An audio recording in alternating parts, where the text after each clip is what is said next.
آج کے زمانے میں یہ بات پورے زور سے کہی جاتی ہے کہ جب آپ نے راز بتا دیا تو پھر وہ راز نہیں رہا، اور واقعتاً آج ایسے ہی ہے، لیکن ماضی میں ایسا نہیں ہوتا تھا۔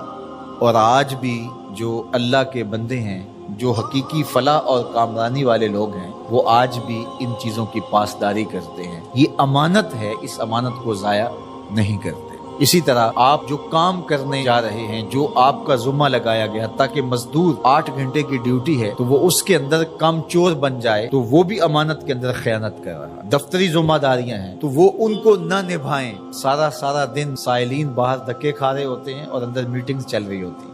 آپ کو منصب دیا گیا تھا لوگوں کی ضرورتوں کو پورا کرنے کے لیے، آپ کی ذمہ داریوں میں یہ چیز شامل ہے کہ آنے والے لوگوں کی ضرورت کو پورا کریں، تو یہ امانت کے زمرے میں آتا ہے۔ ممبر و محراب یہ بھی ایک ذمہ داری ہے، اس کے جو تقاضے ہیں اس کو نبھانا پڑے گا، اور اگر نہیں نبھاتے ہیں تو آپ اس امانت کو صحیح طرح ادا نہیں کر سکتے۔ تو اس سے صرف مالی امانات ہی مراد نہیں ہے، اس سے ہر وہ چیز جو اس زمرے میں ہو اس کو شمار کیا جائے گا۔ اور یہ بات اچھی طرح ذہن میں رکھی جائے کہ امانتیں سپرد ہی ان کو کرنی چاہیے کہ جو امانتوں کو ادا کرنے کی اہلیت رکھتے ہیں۔ ان لوگوں کو معاملات سپرد کر دیے جائیں جو ان معاملات کو نبھانے کی اہلیت ہی نہیں رکھتے، تو پھر نتیجہ کیا ہوگا کہ وہ نبھانا چاہیں گے بھی تو نہیں نبھا سکیں گے۔ ایک تو ہیں ہی نا اہل، اور پھر اوپر سے خائن بھی ہوں، کم چور بھی ہوں، تو پھر کیا نتیجہ نکلے گا؟ لیکن اگر خائن اور کم چور نہ ہو، نا اہل ہوں، ڈرائیونگ سیٹ کے اوپر آپ اس کو بٹھا دیں جو ڈرائیونگ دی جانتا ہے اور وہ بہت مخلص ہے، تہجد گزار ہے، شب زندہ دار ہے، تو اس کی شب زندہ داریاں، اس کی تہجد گزاریاں، اس کا صائم الدہر ہونا،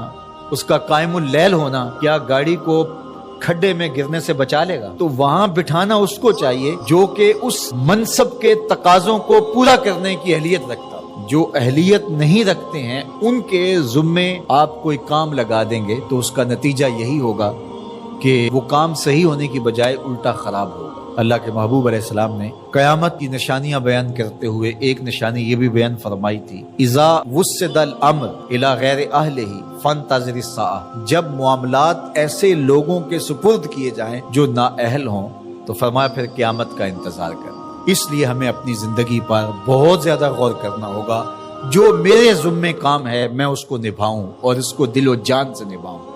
مجھے جو منصب دیا گیا ہے ممبر و محراب کا، میں اس کو پورا کروں۔ اگر آپ کے ذمے پھولوں کی ایک کیاری میں پانی لگانا ہے تو آپ وہ کام کرنے جا رہے ہیں جو آپ کر نہیں سکتے، اور آپ کہتے ہیں کہ نہیں میں ممبر پہ بیٹھ کے خطابت کروں گا، وہ تو آپ کا منصب ہی نہیں ہے۔ آپ کو جو کام دیا گیا ہے وہاں گوڈی میں کوتاہی نہیں ہونی چاہیے، وہاں وقت پہ پانی ملنے پہ کوتاہی نہیں ہونی چاہیے۔ ہر بندہ جو اس کا منصب اور اس کا جو دائرہ کار ہے، جب اس میں کام کرنے لگ جائے گا تو نتیجہ کیوں پیدا نہیں ہوگا؟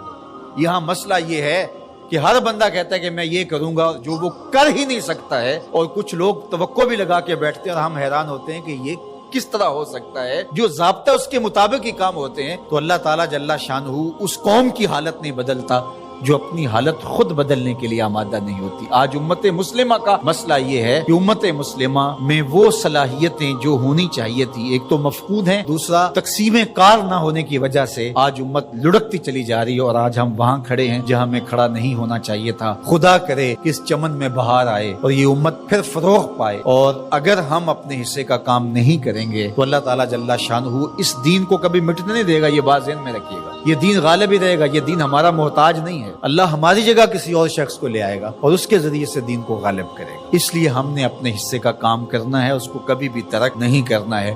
تو بات امانت کی چلی، تو امانت صرف مال کی نہیں ہوتی۔ آپ کے پاس کوئی گٹھڑی رکھ گیا، آپ کے پاس جو ہے وہ کوئی پیسہ روپیہ رکھ دیا تو وہی امانت نہیں ہوتی۔ آپ کی صلاحیتیں بھی امانت ہیں، اور آپ کا منصب بھی امانت ہے۔ آپ پر جو لوگوں نے توقع کی، ٹرسٹ کیا، وہ بھی امانت ہے۔ اور آپ سے کسی نے گفتگو کی، گھر کی بات شیئر کی، آپ کو پیر سمجھ کے، مرشد سمجھ کے، بڑا سمجھ کے، محلے کا بڑا سمجھ کے، تو وہ بھی امانت ہے۔ تو اللہ تعالیٰ جل شانہ نے یہاں دو چیزیں خاص طور پہ بیان فرمائی، امانت اور عہد کے اندر جو وعدہ کر دیا ہے اس کے اندر خیانت نہ کی جائے۔ یہ دو چیزیں اگر نہیں ہیں تو پھر دین ہی نہیں ہے۔ لا دین لمن لا عہد لہ، جس کا عہد نہیں ہے اس کا دین ہی نہیں ہے۔